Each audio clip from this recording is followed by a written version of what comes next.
अस्सलाम वालेकुम फ्रेंड्स, उम्मीद है कि आप सब खैरियत से होंगे। तो फ्रेंड्स, आज मैं आप लोगों को जो टिप्स बता रही हूँ वो है मैदे पर वरम। मैदे पे वरम जो होती है बहुत सारे लोगों को होती है, ये उसके लिए टिप्स है।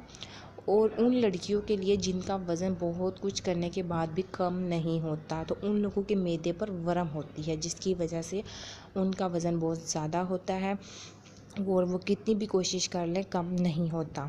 तो आप डॉक्टर्स को चेक करवाएं। अगर डॉक्टर कह रहे हैं कि मैदे पे वरम है तो ये टिप्स लाजमी इस्तेमाल कीजिए। हर्बल है, इसके कोई साइड इफ़ेक्ट्स नहीं है। ठीक है, तो आप लोगों ने क्या करना है, अरके कासनी, अरके मकू, अरके बादियान, अरके मैज़ल, ये 4 अरक हैं। ये पंसारी की शॉप से आप लोगों को मिल जाएंगे। आप लोगों ने बराबर क्वांटिटी में लेने हैं। उसके बाद 1 चम्मच आप लोगों ने डेली इसकी इस्तेमाल करनी है, तब तक जब तक आप लोगों के मैदे की वरम ख़त्म नहीं हो जाती।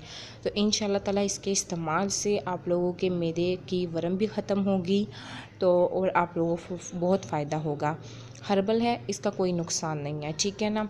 तो हमारे चैनल को सब्सक्राइब लाजमी कर दीजिएगा, क्योंकि हमारे चैनल पर आप लोगों को डॉक्टर्स की टिप्स बताई जाती हैं। अपने पास से आप लोगों को कुछ नहीं बताया जाता। Thank you for watching my video.